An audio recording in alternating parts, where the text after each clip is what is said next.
Welcome back to Great Day. In the summer of 1963, Kansas City became the new home of the Dallas Texans, proudly inaugurating the Kansas City Chiefs' rise to become the most successful football franchise in the 10-year history of the American Football League. Well, now in breathtaking detail, travel back to those early days of Chiefs dominance with the keys to the kingdom and illustrated timeline of the Kansas City Chiefs. The author of the book, David Smale, joins us now via Zoom to tell us all about it. Thank you so much, David, for joining us today. We're very excited to hear about this book. Well, it's my pleasure. Thank you for having me on.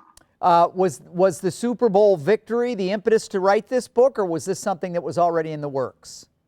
As a lifelong fan, it certainly inspired me to do something about it. But the book came about because a publisher there in St. Louis reached out to me through a mutual friend, knowing that I had written books before, and asked if I would be interested. So I did not come up with the idea at all.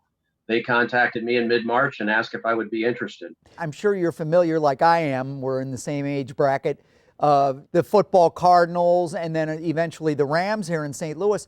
But there was always a following for the Chiefs in the St. Louis area. Kind of like our St. Louis Cardinals baseball team that has a regional audience, so do the Chiefs. Why do you think they have been so popular? I think the biggest reason they're more popular now that the Rams are gone is you can drive from Denver to Indianapolis, you can drive from Minneapolis to Dallas and not run into another NFL franchise with the exception of the Chiefs.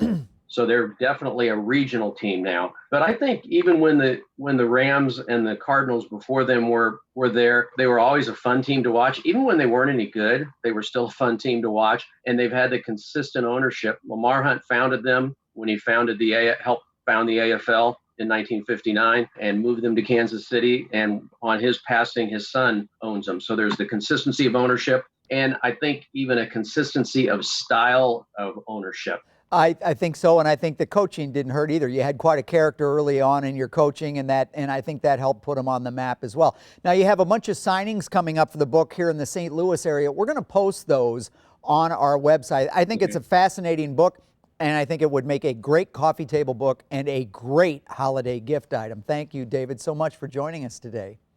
Thank you. All right, so we're going to post this segment along with a link to the book on KMOV.com/greatday immediately following the show.